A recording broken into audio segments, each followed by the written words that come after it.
Oh, yeah. Good morning, good afternoon, good evening around the world. My name is Doug Brunke. I'm the founder and CEO of Global Chamber. We have the 6th annual Women in Global Leadership. This is a program that started here in Phoenix. I see Ghazal Rashidi here from Thunderbird in the audience, and she knows that Thunderbird, as Global Chamber is with Mayor Gallego, has been an advocate for Phoenix becoming a global city. And so 6 or 7 years ago, when we thought about women in global leadership for Phoenix, it probably seemed like a foreign thing, literally and figuratively to many people. But Phoenix has really come a long way in terms of being a global hub. And part of that has been Thunderbird. And we're here at Thunderbird's global headquarters, relocated from Glendale, Arizona to a temporary housing, and now in an amazing state-of-the-art technology building in downtown Phoenix. And fortunately, we have Christine MacKay, who is head of economic development for City of Phoenix, and she'll be representing City of Phoenix here on our program. We have 5 extraordinary leaders, plus one, Karen Bedish, from Bank of America, who's going to be our moderator today. When we did this event the first 2 years, it was all women.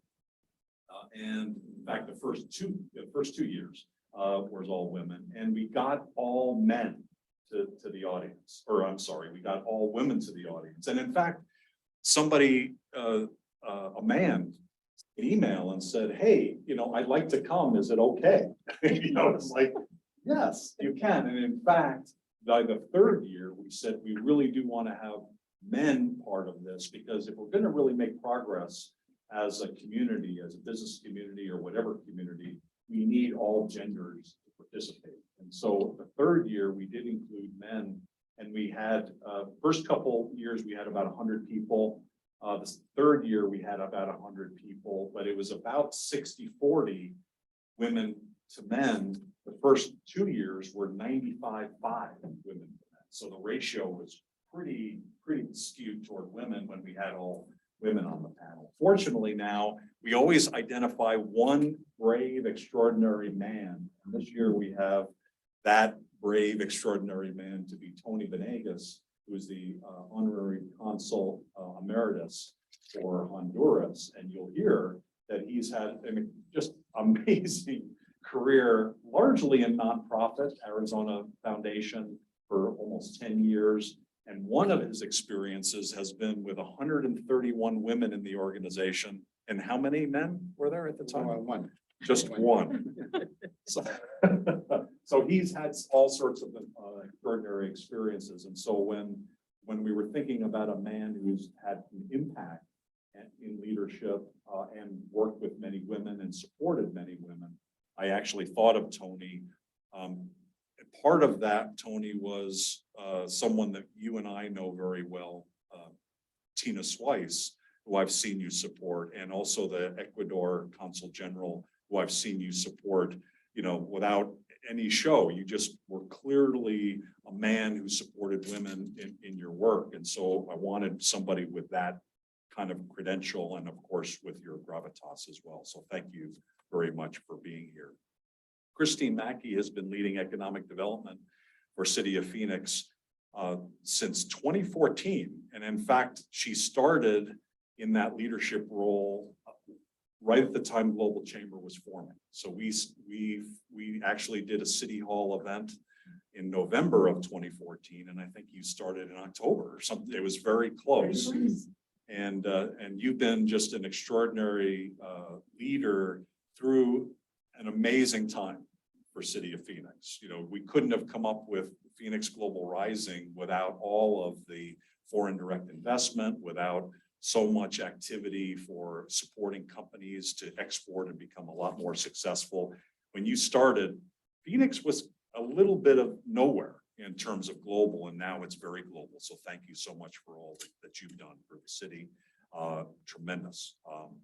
And if all the bios are online, and if you get a chance, please do look at Christine's accomplishments. They are really quite extraordinary. Very unusual for someone over such a period of time to have so much. Evelyn, Shahla, is not only somebody who works with global companies, but she herself is very global. In fact, she was showing me her summer vacation in Palestine, getting into Palestine with a 7-hour wait and seeing the Holy Lands, just an extraordinary experience this summer. And thank you so much for all that you do with PNC Bank. You help, like what Karen does, when I think of bankers who really help companies and ask the right questions and then do all of the support. Karen Bedish from Bank of America and Evelyn Shahla are two that stand out in terms of what you're able to do. So thank you for helping everybody, but then having your global leadership component as well. You know, Diana White is on our Phoenix Global Chamber Phoenix Advisory Board. Thank you for all that you do in the innovation sphere, in all the sphere. Anybody that you need to know in business in the Phoenix Valley or in Flagstaff, anywhere in Arizona, Diana has her hands all over. She's all over there. And probably part of it is her New York background. She and I actually kind of grew up just a few miles away. She on the Bronx side of the border and me on the Westchester side of the border. And part of, I think, probably her connectivity and how she relates to the community here in Phoenix is because of your foreign New York background. So thank you for bringing that to the city of Phoenix. It's so important. And then Dr. Velma. Dr. Velma Trayham brings diversity, equity, and inclusion to the table. You came to Phoenix and Scottsdale probably less time here than anybody here. You've spent a lot of time in Atlanta, but your expertise in DEI is really amazing. And so thank you for all that you've done, including your honor from President Biden, with leadership. So thank you for all that you've done. And I encourage you to look at Dr. Velma's biography as well online. And we talked about Tony Banegas before we kick off with Karen. Karen is an extraordinary banker with over 30 years, I think. Is it 30 or 35? I'll share that with Christine in a moment.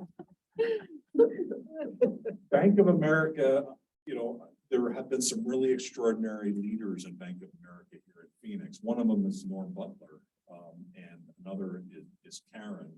And when we think about what they do to help companies be successful, they were really one of the first banks to become part of Global Chamber here in the Valley. And a lot of that was because of the connectivity to the international side and supporting international companies.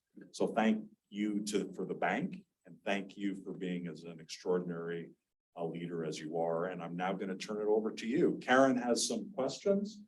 We have some answers, and we have amazing leaders here, so enjoy. Thank you, Doug. So it's meant to be a dialogue, so I look forward to asking and hearing you share. I think you already know that each answer should be around 2 to 3 minutes. Doug will be the master of time. So as usual, Doug has put together a very high caliber panel, so thank you all for coming. I'm quite pleased to be asked by Doug to moderate. Christine, I will start with you. And something that we share a little bit is being at one organization for so long. So, we've both seen a lot. This week, I celebrate 40 years. Congratulations. So it's been quite a run. So it's legacy, the Arizona Bank Security Pacific bought by Banegas. So Christine, spending 18 years at the city of Phoenix and, covering a wide range of lines of business. First question is, when in your work life did you grasp that there were different standards, expectations, and treatment between men and women? What did you do about it, and how did you deal with it now? And so it's fun. It's to think back about it. I've been in commercial real estate in this market for 30 years. So whether I was a research director and then an economic developer. So I've been there, and I started in a time in the 1980s when men were really all there was in commercial real estate, whether it was in brokerage or development. And so starting in research in that area, I worked, other than the receptionist, I was the only woman in the office. So 40 men who all were, they were independent contractors who all wanted their stuff done first, and an interesting time. It's funny, until after that experience, I was there about 7 years, until after the experience, I never realized that they treated me any differently than they treated other people. I was raised by a single mom, and she kind of taught me, put your head down, act like you got 4 smarts in your head, and get your work done, and you'll be noticed. She'd started very young, and she'd started in retail and worked her way up to being the operations manager of a major retail chain in the 1970s. And so it didn't dawn on me till later, but I had a mentor while I was there, and it was the CEO of the organization. And my office was right outside his office. And he was this, and still is today, this large charactered personality. And when the boys, as we call them, when the boys would get a little bit out of hand, he would stick me in his Mercedes. He'd buy me a Slurpee at the 7-Eleven and take me out to walk old industrial buildings and tell him why they failed. And so he taught me so much about what I use today, and why I think that as an economic developer, I can help make a difference, because I can kind of call bull when a developer says that they can't do something, but I can also call back to the planners when they tell them something has to be done. So I came from a really unique time in a field where there weren't any women, 2 or 3 women at the time, and worked for a bunch of men who, and a quick funny story I'll tell and then I'll stop. So an opening came for the East Valley to be the broker for the East Valley. And I'd been doing a lot of work in the East Valley. And one of the brokers said to the other one, I was in the room, said to the other one, well, we know who the broker should be. She's standing right next to you. And he went, she's a girl. No. And that, again, that was the time that it was. Didn't offend me. I didn't think anything about it other than lost out on that one, because I would have driven your commissions a lot higher, and then moved on from there. So just a different time, I think. But I learned so much from those early years of being in construction and commercial brokerage, working for all men. They taught me a lot. That's great perspective, especially to come from a industry where it is dominated by men. Thank you for the story. Evelyn, we share banking, and I'm so grateful to you that we can reach out to each other when needed and call upon each other, even though we're at different institutions. I'll just reread the question. When in your work life did you grasp that there were different standards, expectations, and treatment between men and women? What did you do about it, and how did you deal with it? So I was at my previous employer, I was there for about 17 years, and throughout my career, never called off, never took a sick day, never took any type of leave of absence, really committed when I pour my heart into something, and got married. My husband finished his residency, and we decided we wanted to have a family. Well, I got pregnant, and I had Giselle, which she's 7 years old right now. And then 6 months later, I got pregnant again, and I had my 6-year-old, which her name is Layla. I felt at the moment that I came back from maternity leave the second time that something changed, something shifted.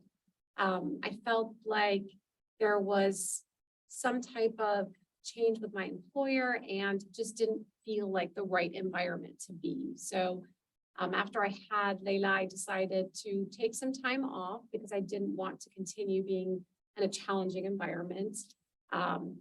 Took about 3 years off, and as soon as the kids went back to school, I decided I want to get back to banking. This is my passion. This is my heart. This is where I want to be.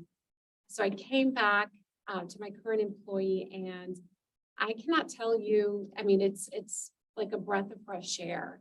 I can balance work and life and family and school, and that mutual respect that you have between a man and a woman is there. And it shouldn't be like that. And I can tell every woman out here, don't stop dreaming, don't stop believing, because there is people out there that believe in you and that care and that listen. And I'm fortunate to have my manager right now that pushes me and that listens to me and has mastered the art of, really wanting to see people progress and, be who they can potentially be. And, after going through all that and experiencing it, it has made me a better person. It has made me a stronger person. It has made me a person that I can speak out and say what's on my mind. And that's why in my current role, I took over the PNC Business Development Champion for Arizona market. And I'm looking, forward to kind of growing this aspect of the bank and being an advocate for female professionals. Thank you for sharing the courage. That was awesome. Diana, I have double pleasure with Diana. I met Diana last year at a GPEC event when things just started opening up again. And then Diana and I ran into each other in the lobby here. And so we spent a little bit of time chatting. It was regarding some of these questions. That was very enlightening and I really appreciated that conversation. So I'll read the question again. When in your work life did you grasp that there were different standards, expectations, and treatment between men and women? What did you do about it? And how did you deal with it? So I have to follow these two, is that what you're saying? No, I worked retail for 30 years before I switched into the entrepreneurial space. And my first introduction to something wasn't quite right. I worked for a company, I won't name the company. And at that time, that particular store had a store manager and 2 assistant managers, one that dealt with more merchandising and one that dealt with more of the ops track operations. And the store manager actually would flip us. So every 6 months, my counterpart and I, as assistant managers, we would flip our roles. So he would become merch, I would become ops, and we do it back and forth. So we really got the lay of the land of the entire organization, the entire store. It wasn't until later on. Now, let me preface by saying we both had the same, literally the same amount of years within 2 months in the organization. We had the same level of education. We had the same availability. It was literally the same across the board, except for he was male and he was female. I found out later on that he started in his position, and we were both hired at the same time. He started making $7,000 more than me in his position. Now, this was some years ago. This was 20-something odd years ago, right? And so, a $7,000 difference in the salary in Manhattan was a lot of money at that time. And I had a child, and that was my first introduction to there may be favoritism. And went to my supervisors and I said, I don't believe this is fair. I do all of the same jobs that he does, kind of do better because I'm always cleaning up stuff when it's my 6-month turn. I adore him. I admire him. He's a great friend and colleague, but we are equals. And I was compensated and promoted. And so that was a really good feeling, but it opened my eyes, unfortunately, to other things that I hadn't noticed before. And so realizing that the preferred method of networking and deal making is on the golf course.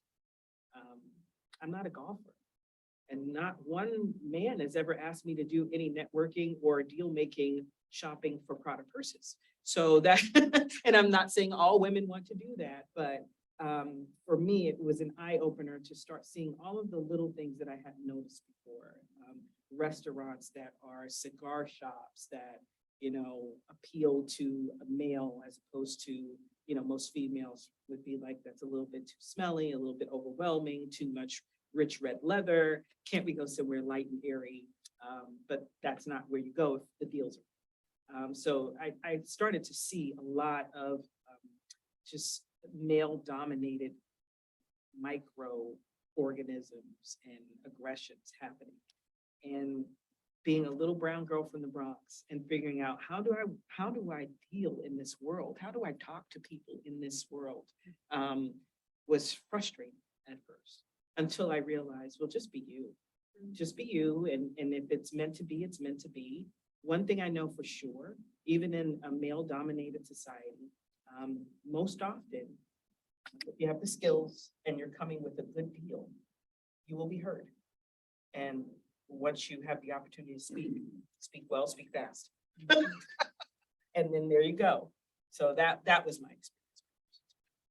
Thank you. The power of the ask. Power of the ask. Wonderful. Dr. Velma, I'm so happy to know about you. I really love how you run towards your top changes that you'd like to see happen. Systemic racial issues, ending poverty, and helping all peoples to think differently. I will ask you the same question. When in your work life did you grasp that there were different standards, expectations, and treatment between men and women? What did you do about it, and how did you deal with it? My entrepreneur journey started very, very early on in life. I was raised in an extreme poverty family, and my first 3 companies failed. So I've had 2 jobs in my entire life. First 3 companies failed. I decided that I was not going to stop there, that I would use the lessons that I learned through those businesses to continue to go. And my first mentor was quite, he's very, very hard. He was very hard on me. And I will say that for 3 years, I was told to take the back seat. I was told to do the work. And I was told that I was not to come forward, that I was to continue to just serve. Now, because my grandmother was raised us as a Christian, I'm a Christian. And so I learned early on in life that serving was part of leadership.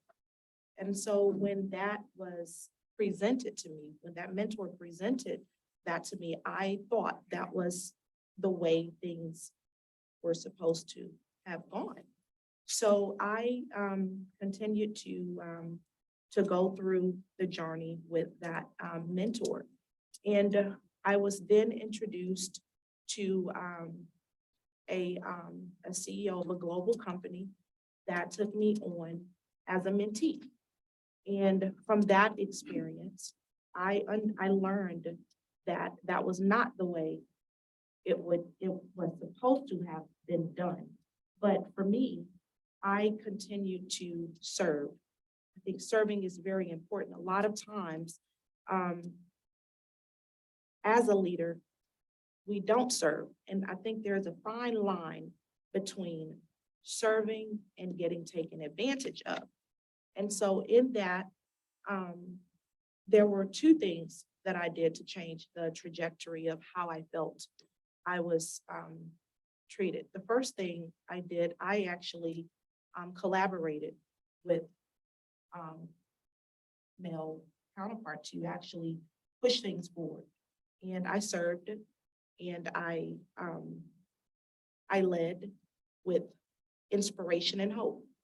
And to fast forward, it's been a journey, but I will say that everything that you do in life is an opportunity for you to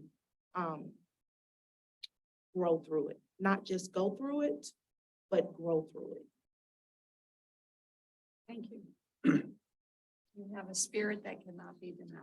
That's for sure. Thank you. What a collection of roles you have. Very impressive. And I would like to spend more time talking about servant leadership in the next question, but I will ask you the same question again. When in your work life did you grasp that there were different standards, expectations, and treatment between men and women? What did you do about it, and how did you deal with it? Right. Well, first, Jack said at the beginning that I was brave to be here with you. I use a different word. I use blessed. I'm blessed to be among all these ladies, bright ladies, so really blessed to be there. So to your question, I have a training in business and in public administration.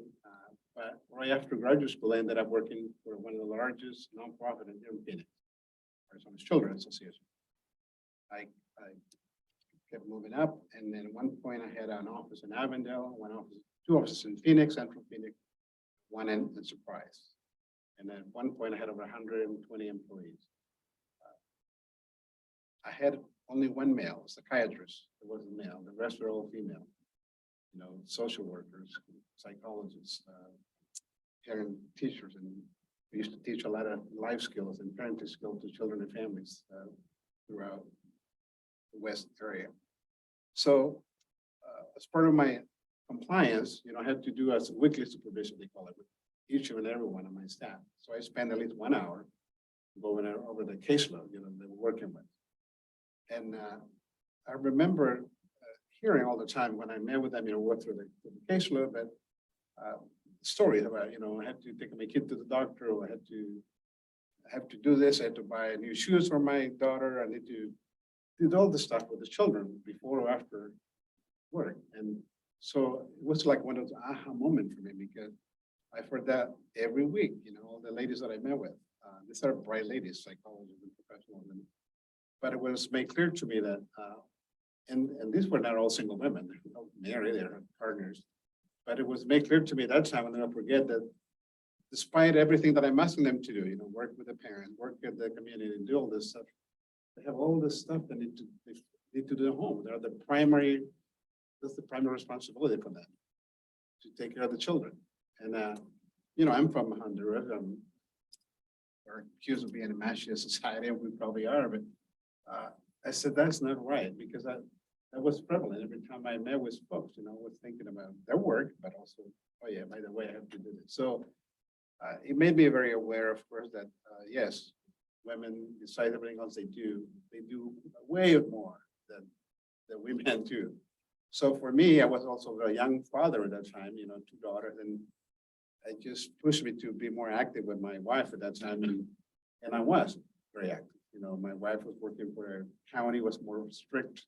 I had more flexibility, so I made it a point to make sure that I took time for appointments, for doctor appointments, for school, whatever needed to be done because of that experience. I said I need to be more sympathetic and empathetic and do my role, and I did. So on the personal level, I think it pushed me to be more active as a father, as a husband, and with my children. It's something that I was remembering working with females. And of course, a lot of dynamics working with females. One thing that quickly is that, you learn to process, right? When you're working with ladies, female, you process, you discuss. And then I won't forget a story when I had a men's soccer team for 12 years, and I wanted to buy a new uniform, and I gave them 3 different options. We're going around and around, and somebody said, "Man, you work with women?" I said, "Why? Just make a selection. Tell us what uniform you want." And I thought, oh, interesting. But yeah, I was working with women for 30 years. So anyway, so that's my experience of working around female and very successful. That's very special. I love how you translated that to home. That's terrific. Okay, I am going to go back the other way around for the second question. So Tony, I will start with you. Okay. So recently I had an opportunity to interview an executive with our organization, and her description of her leadership was servant leadership, and it's coming up more and more. In addition to answering this question, I know that servant leadership is also important to you. And so if you might touch on what that means. So the official question though is, what does great global leadership look like to you? Does gender matter? And how does it help or hurt? Yes. So let me start by saying servant leadership. I have it on my briefcase. I have a booklet, orange booklet that I carry with me for the last 20 years. I went through Valley Leadership 20 years ago. And they gave us a booklet on servant leadership, and we read it, and I thought, oh, This is stuff that I believe all my life. And I became more interested. I started doing research, started translating stuff into Spanish. And long story short, I spent a lot of my last 20 years doing research and working on servant leadership. And to your question, so Doug mentioned I've been a consul of Honduras for 10 years. So I helped Hondurans in Arizona, Utah, Colorado, Nebraska. And I've been in many panels talking about immigration all over the country, literally. And people always ask me, Tony, what do we do to stem the flow of children and families coming to the US? You know, it's very, as you know, very complex, very convoluted. And I always refer back to servant leadership. We need to have more servant leaders. And one thing that people who know me know that is, if I wasn't working, that's what I would be doing in Honduras. And actually from here all the way south, training servant leaders. But basically, the concept is very simple. Come from a rather Greenleaf, is the one that made it popular in the US. But the idea comes from German Nobel Prize winner, Hermann Hesse, who wrote, among other things, Siddhartha, one of the books that many of you probably have read. And so he wrote a book also called Journey to the East, where the concept was introduced, but it's very simple. It says that whatever you are, whether you're elected or appointed, you're a servant to those around you. So you start with that premise, and that changes the whole mindset and everything that you do. And I truly believe that if we do that in my beloved country, Honduras, and any other country, start training leaders, we're gonna be more effective, and that's gonna help to address immigration in this case. So servant leadership to me is a quality that I value and I treasure, and I hope we have more servant leaders, and I think this world will be a new world. And we need, to your question, more specific to the panel, in November of last year, we had a historic election in Honduras, November 28th. The president got 1.7 million, which is not a lot to many of you, but for a country of 10 million, this is a big deal. That's the biggest margin. But the biggest thing was that we elected the first woman president, Xiomara Castro. That's a lie. I was the first woman elected president. And I was there during that time, and I went to a lot of rallies. And I still remember listening and observing from behind, and the men and women, how they felt and how inspired they felt, you know, and they always said it. You know, we had men run the country since independence for the past 200 years. It's time to let a woman run the country. And so that's a historic event. It's too early to tell you. I mean, what happened right now has been 5 months. They're still making appointments. But I'll be happy to report to you in a year how things are going, but I'm confident that things will be different in Honduras. And I'm glad to see more leaders, women leaders around the world here. So. Terrific. Thank Yeah. you. Doug? He is so humble. So he mentioned about those warehouses. What did you actually do? You were sleeping. As an honorary consul, you know, you get to go to nice events. You have a prime ministers and ambassadors and go and wine and dine. It's true. But most of the time you spend time in detention centers and prison centers. A few years ago, when I mentioned it, we had more than 20,000 children in a warehouse in Nogales that were unaccompanied minors. And I took time off from work at that time, 2 weeks off, and I spent a good portion of the day there interviewing children from 5 to 18 from Honduras, listening to the story and documenting children, and then being the contact from the children, from the parents, with the children and the embassy. So it was one of the unique, I'll never forget that, but being there a long time with children and hearing stories and crying and asking for their parents. They had not seen for years and for months. So yeah, very, some of the things you get to do as an honorary or diplomat when you work for a country. So thanks for reminding me of the story. Not all of them do that. You're amazing. Thank you. I have a client who was recently awarded one of the best places to work, and their slogan is "Be a good human." You are a good human. Well, thank you. Trying to be. Dr. Velma, I know you take servant leadership very seriously based on your prior answer. So I will read the question to you as well. What does great global leadership look like to you? Does gender matter, and how does it help or hurt? Absolutely. He said it best. The servant leadership aspect is definitely important. but leading with cultural awareness and understanding that everyone is different. I think that's very important, and leading with empathy. A lot of us don't lead with empathy. We're all different. We embrace different thoughts, but as a leader, if we impart love and hope in everything that we do, I think that that's literally where we should start. I have been running a nonprofit organization for the past 4.5 years that was built to end poverty through entrepreneurship for women worldwide, minority women worldwide. There are barriers, systemic barriers in place that does not allow underrepresented communities to push things forward. So I decided that I was going to be the solution to that problem. So in leading this organization, I've learned that 8,000 women later, I've worked with 8,000 women. We've mentored 8,000 women in the past 4 years. One of the things that I constantly hear is anybody listening? And so with that, going back to leadership, is not only having a diversity of people at the table, but also being able to hear the voice. It's not enough to just have them at the table, but we need to listen and then put things in place to move things forward. Very fine points. Thank you very much. Diana. Oh, and Dr. Velma, I just want to mention, I hope it's okay to mention that the nonprofit organization that you're talking about is the Millionaire Mastermind Academy.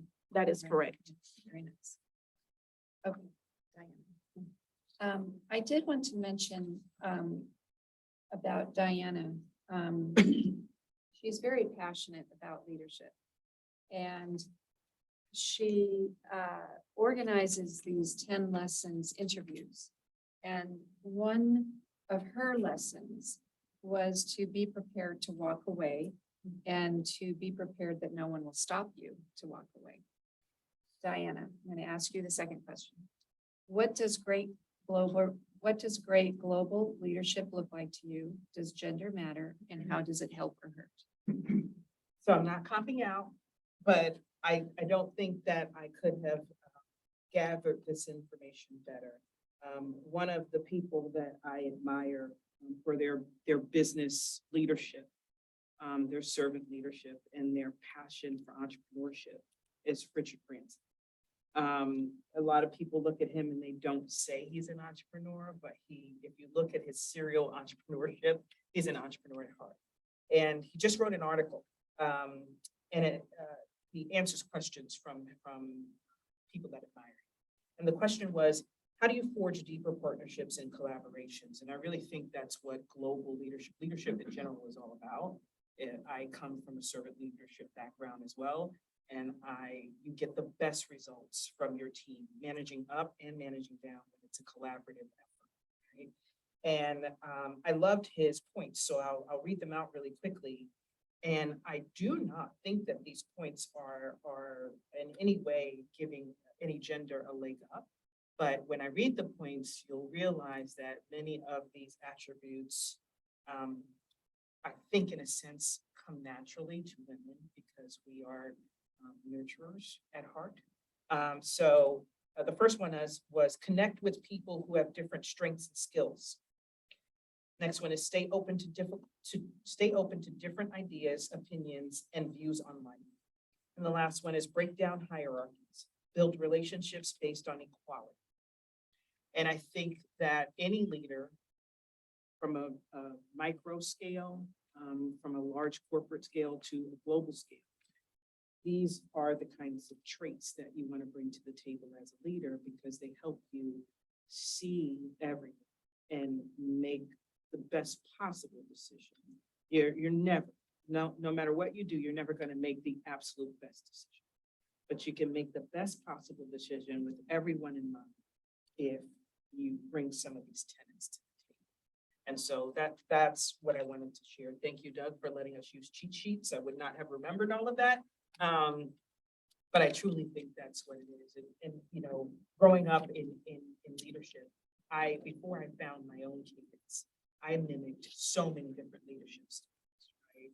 And at the end of the day, if you're mimicking a leadership style and you're practicing these exercises, if you go home and you feel icky, you don't feel good about yourself, you don't feel good that you just yelled at this person because they were late. And if you're late again, you're going to be fired and you have no clue of their backstory. You don't know if they're a single mom or, I felt it.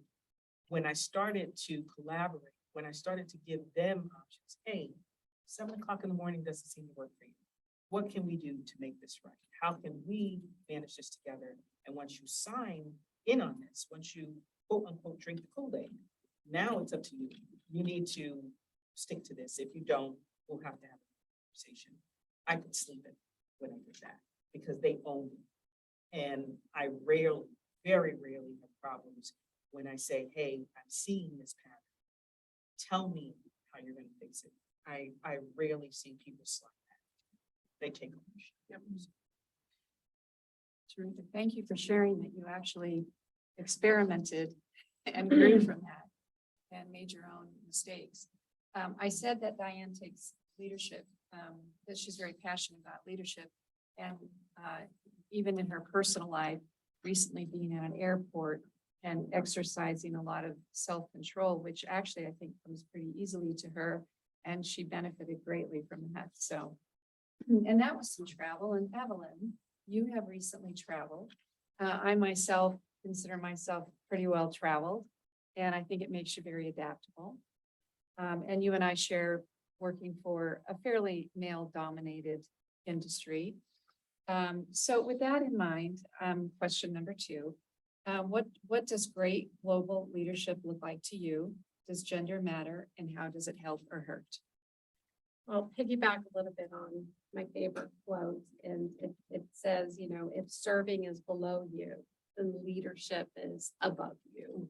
Yeah. And that's one of my favorite quotes. I've worked for a lot of men, as Karen said, throughout my 20 years through the banking industry. And you go through, you know, some good leaders and some leaders that don't look at you and can't see the potential of what you fully can offer. But in my opinion, I think, you know, a global leader is someone that pushes you to the extent of knowing what you can do and takes action, believes in you. And it's hard to find that. And I can say going back to work, I was very selective, very, very selective. I interviewed with a lot of jobs, and I'm glad I'm where I'm at because I feel like I made the right decision. And it's helped, but I would like to share a story with my recent visit. Me and my cousin that I haven't seen in over 25 years, we rekindled, and she always had a dream about being a professor. She was very, very smart. And after 25 years, I finally sat down with her and she got her master's. She finished, she got her master's in biology, and she got a job at the Bethlehem University as a professor. And that's something that women cannot obtain or achieve. It's very, very difficult. It's very male dominant. And for her to come to me and say, look at where I'm at. This is my job. This is my office. I mean, it was amazing to see. So it was phenomenal. Very, very proud of her. Great story. Thank you, Evelyn. Christine, you have witnessed, you know, one of the greatest changes in Phoenix that we've seen in many years. And thank you for your leadership over that. There's so much going on, and I love being a part of it. And I do want to mention here that we're probably all aware of the 5 Cs of how Arizona was founded. And under Christine's leadership, she has definitely changed that to be more diverse with technology, biomedicine, and certainly much more. And our workforce has greatly changed too, and has become quite desirable. With that, question number 2, Christine. What does great global leadership look like to you? Does gender matter? And how does it help or hurt? I have the privilege of working with an absolutely amazing team. They really make us all look good on a constant basis. And then, as you can imagine, we work on a global scale. So to your point, Phoenix wasn't that way when we started working together all those years ago, but now we are this globally recognized entity that comes into areas. So we recruit companies from all over the world. We work with dignitaries from all over the world. We travel all over the world to really tear down those barriers and get our companies to work together, whether it's in, process improvement, whether it's in product sharing, whether it's in technologies and working with those companies to help them learn how to work together. And I think as you're looking on a global scale, the way that we all start to come to places where we're not at war, where we don't hate each other, where we're more accepting of each other, is to get businesses and people to work together and understand differences, understand cultural differences, understand needs and how things are different. And I think that's one of the things that I love the most about what I get to do, because I'm privileged every day to get to build a city. So I have the coolest job on the planet. There is no, you can argue any job, anything you want, but for my job, it'll stand the test of time. 100 years from now, something that I had the privilege of working on will still be standing there. Something that I had the privilege of being part of a team will still be standing there, and people will still be working, and they'll be shopping there, they'll be living there. And that's just such a cool feeling. And when you travel the globe, when you work with other companies from around the globe, being able to relay that and work with companies and show them that equal passion, be able to work with global citizens and show them that equal passion for wanting them to succeed with the United States or US businesses being able to succeed in their countries. It's a feeling like no other. And I think, especially as a woman, I think it's been said here, we're nurturers, we're connectors, we're conveners. I'm not only a woman and a mom, but I'm an economic developer. So we're all of those people that just want to pull everybody together to get them to work together, to think together. And so, Tony had mentioned about, thinking about a servant leadership and thinking about what you do, what you're doing, this is what you should do. I've got a sign up on my wall my entire career that talks about whatever you are, be a good one. And it doesn't matter what you are. If you're the toilet washer, if you're the president, if you are a stay-at-home parent, be good at it. And I think that's what, as we think about globally, as we think about global leadership, I think that's so much what it's about. Put your shoulder into it, do the best you can possibly do, connect the best ways you possibly can, and then help others connect and convene when they call our companies. As an example, Phoenix has an office in Mexico. And so we do a lot of business. Biggest trade partner that we have is in Mexico, but $185 billion trade partner just with Phoenix. So it's an amazing relationship. So I'm down in our office pretty frequently. I don't speak Spanish, grew up here. Greatest regret of my life is not learning to speak Spanish when I was young. If it doesn't have to do with a bathroom or a beer, I'm tapping out. So it's just a different place. But I think because when I talk, I speak passionately, I stick around, I work with a lot of women's groups in Mexico to help them bring their businesses and their goods into Phoenix. It's a tough place for them to connect into from a legal standpoint, from a financial standpoint. They don't have credit here. They don't have legal authority here. So being able to help people punch in and help people do business in this market that otherwise couldn't do business, whether you're from Taiwan, whether you're from Europe, whether you're from Mexico, whether you're from Canada, I think really does speak to that global leadership and how if we all helped each other wherever we were at, we'd really tear down those barriers and make this world a lot better place with a lot less animosity and geopolitical issues. That's terrific. Yeah. So glad to hear that we have someone leading with that kind of thinking. So Evelyn probably experiences this also. with the foreign direct investment coming here, we're meeting suppliers and others that are coming here to support particular business. And, you know, they need help, right? I think, to me, execution is huge. Execution can be as simple as opening an account to much more complex. But to do it with kindness and really helping these people, because they're looking for the kind people to help them. Okay, I will start with you again, Christine. The last question. In 2025, we will look back at 2022 and see some negatives. And yet there is also reason for hope. In your view, will we see more and faster progress with gender balance, the value of diversity and people coming together, or more being torn apart? That's such a good question. I think it even goes before 2022. I think that change started in 2020. The pandemic hit, we had, continued racial strife, we had continued gender inequality moving into 2022, where I now have a government that can tell me what I can do with my body as opposed to making those decisions myself. And so as you look going back, I would argue that the last 36 months, pandemic, global, geopolitical issues, more racial strife, more, anger that has happened throughout. And then coming forward, like you said, I think we'll look back at 2025 and you look back and say, never let a good pandemic go to waste. And figure out ways that you can make a difference when we're all here. So I think that I get accused of being Little Miss Mary Sunshine all the time about things that are happening. But I think we'll look back at this time and realize that we made huge strides in things that have been affecting our country for decades and decades and decades.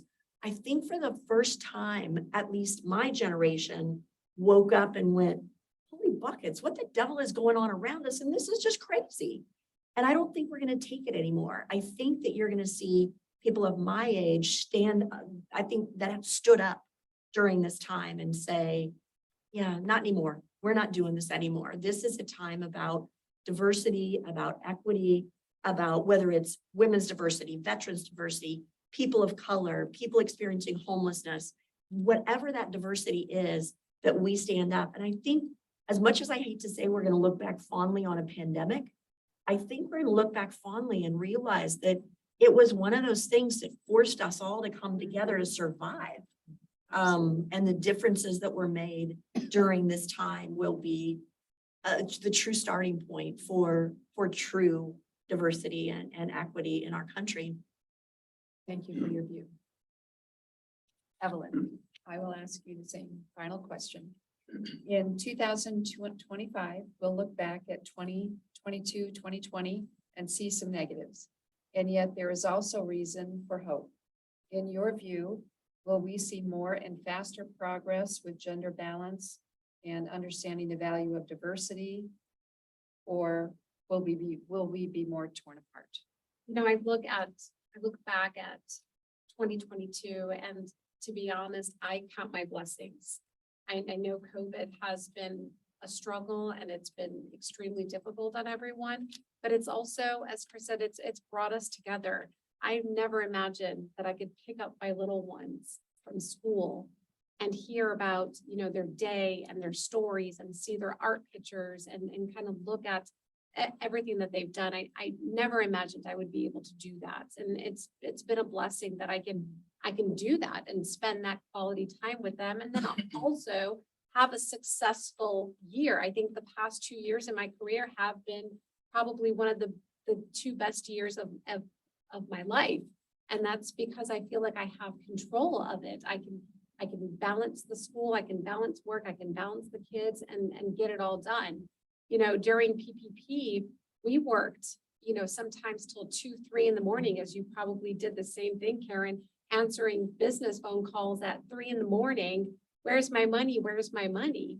I mean, it was a stressful time, but we made it through. We came together, and to be honest, I'm excited about what's coming ahead, because if we could all pull together right now and continue to fight together, I mean, what more can't we do? So I think that it's bringing us together. It's definitely not tearing us apart. Thank you for your. Diane, final question. In 2025, we'll look back at 2020 and see some negatives. And yet there is also reason for hope. In your view, will we see more and faster progress with gender balance, understanding the value of diversity and coming together, or be more torn apart? Okay, so we did have a little bit of a sidebar conversation about this. And I have to say, my first answer to that question was not going to be as positive. But as I've heard my colleagues, I realized that there are some goods that I overlooked because I'm letting them be outshone and outweighed by the negatives that I still see. And so I want to talk about those negatives and then I'll end with the positives. Business Insider says that the wage gap is still 83 cents on the dollar for women. Fortune 500 companies, still 8% representation of women CEOs in Fortune 500 companies. Catalyst also did a study. And out of all the countries, the globe, there is still not one country that has 50% or more equality in management levels, not just CEO level, C-suite, just management and up, still not a 50% or more slice of the pie for women. And so I think we still have a very long way to go in terms of that fight that we've been fighting for so long. But here are some of the goods that I've seen come out of the pandemic. I've seen a lot more women step up and say, I want to start my own business because I don't want to be beholden to a company that could lay me off because the pandemic is hurting their profits, but the CEO is still making their bonuses. I've seen, just as you mentioned, these women be empowered because they've had the ability for the first time, sometimes in their entire life, to work from home because of the pandemic. And they see, wow, if I created a career for myself where I can continue to work from home the majority of the time and spend more time with my children. And that means that I can teach my children, male and female alike, how to shape what their contribution to the workforce is when they grow up, right? As only mothers can kind of do, because children in their formative years really look at their moms to say, who am I going to be? What kind of person am I going to be? And so I do think that that is the good that has come out of this. And I think that as the years go by, we'll have more and more allies in that fight of equality. And those allies will most likely be our next generation, because we've been able now to stop, because the whole world had to stop and focus on, since we're shut in and we can't really do much outside, let's clean up our own houses and our own psyches and our own selves and empower ourselves. So I do see good. Will we see the benefits of this in 2025? I don't know, but I do know that an entire culture shift is happening. And it started with the pandemic. And so I'll leave it at that. Thank you for your. Dr. Velma, final question. In 2025, we'll look back at 2020 and see some negatives. And yet there is also reason for hope. In your view, will we see more and faster progress with gender balance, understanding the value of diversity and coming together, or will we be more torn apart? I can go on and on about this. I'm just trying to see how I can summarize this. I do think there has been some change. I am hopeful that things will continue to change. The pandemic has definitely created a new way of thinking, a new way of engaging, and a new way of collaborating. with that, if we continue to be hopeful and also share resources with communities that are in need, I think that we could be in a better position by 2025. Diversity starts with understanding what you don't know. And it's not about checking a box. I think that when we get out of just checking boxes and becoming the change that we want to see, then change will continue to happen. And I'll leave that there. Thank you for your view. Your Tony, final question. In 2025, we'll look back at 2020 and see some negatives. And yet there is also reason for hope. In your view, will we see more and faster progress with gender balance, understanding the value of diversity and coming together, or will we be more torn apart? I always take the positive side of things, try to always look things in on the bright side. So looking back, I was getting ready for this panel today. I was looking at the Fortune 500 too, like you, and yeah, there's a record, right? 41 women now, new CEOs. 44. 41 last year. But it's still only 8%. But again, I look at the positive. I look at the Federal Reserve Board. Some of you know, in my opinion, one of the most powerful officers in this country. For many years, Alan Greenspan, Paul Volcker, and then Janet Yellen, first time for 4 years, Obama. She's right now the Secretary of the Treasury. Tanya Brown Jackson, right now, to the Supreme Court, just recently. And so I see a lot of examples. My own homeland, I mentioned Honduras, the first female president in 220 years. I'm sure that's going to open the door for a lot of girls, from now on, that they can think that they can become president. So yes, there's a lot of work to be done still, but I'm optimistic. At the local level, somebody you may know, someone who I hike with, the Ambassador Barbara Barrett.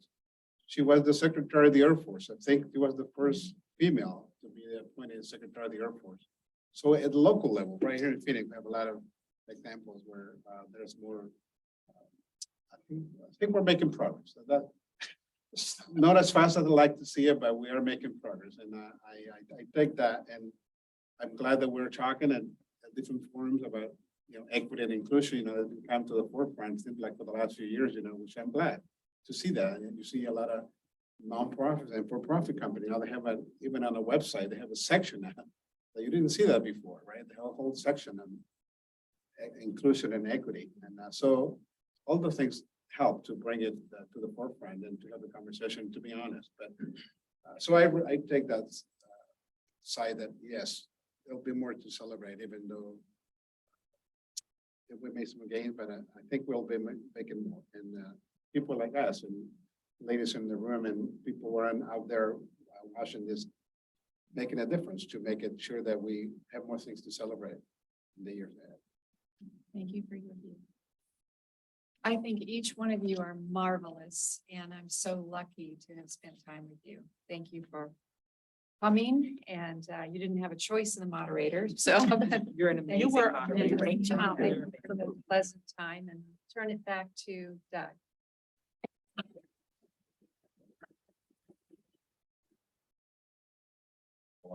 While I'm moving over, I'll say normally I waver between being disappointed in progress and being angry.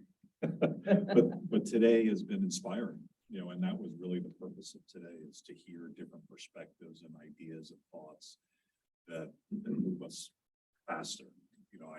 I'm older than all of you, born in 58, and 58 was a horrible year, in terms of progress. A lot. We want to How see about you. And in 1980, I graduated from college and I went to Texas, at a place called Beaumont, Texas. And right outside of Beaumont is a place called Vidor, Texas, which was the head of the KKK. And I honestly had no idea that that was still around. I just thought like, you know, that was gone, but it wasn't. It was still there. And it's still a town that you can't go to. Now, today, is the place where my plant was. I worked for the DuPont company, Nederland, Texas.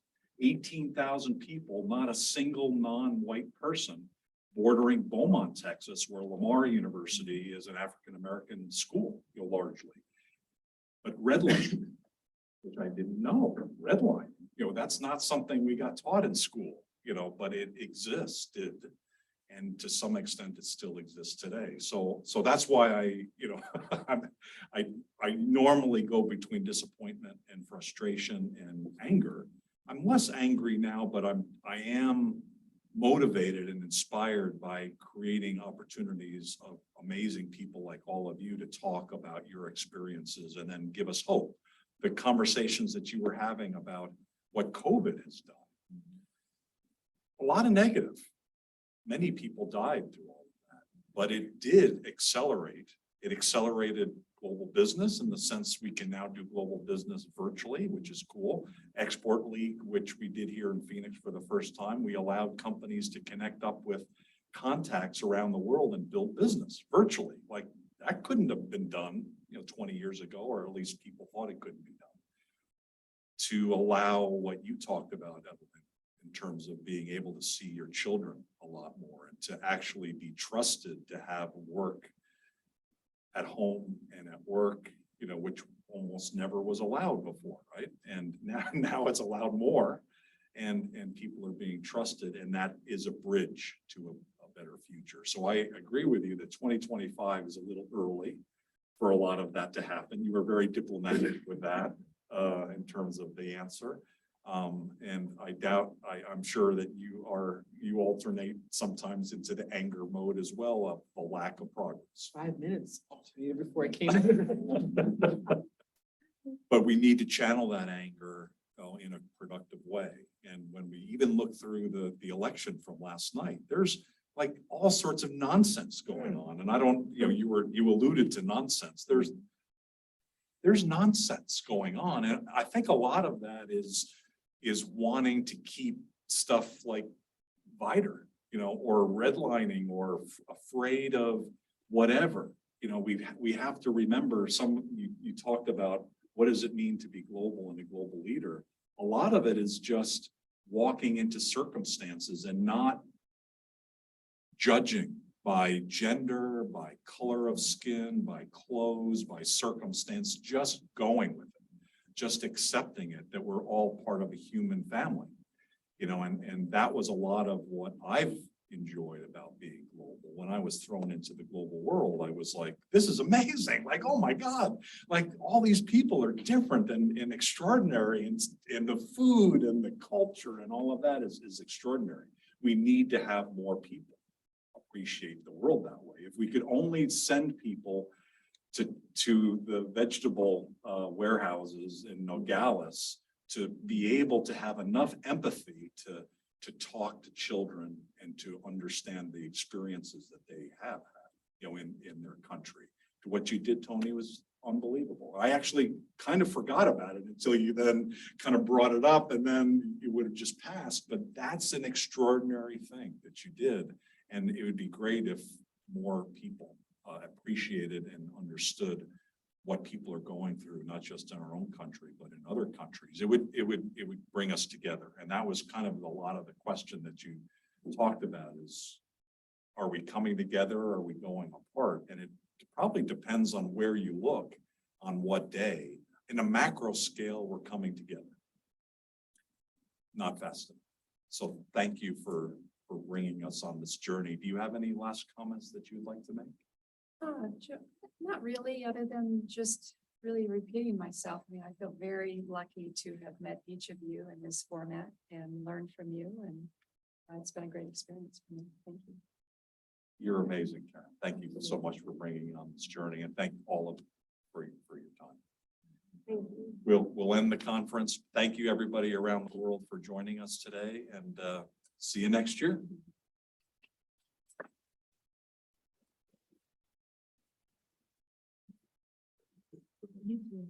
Awesome. Thank you.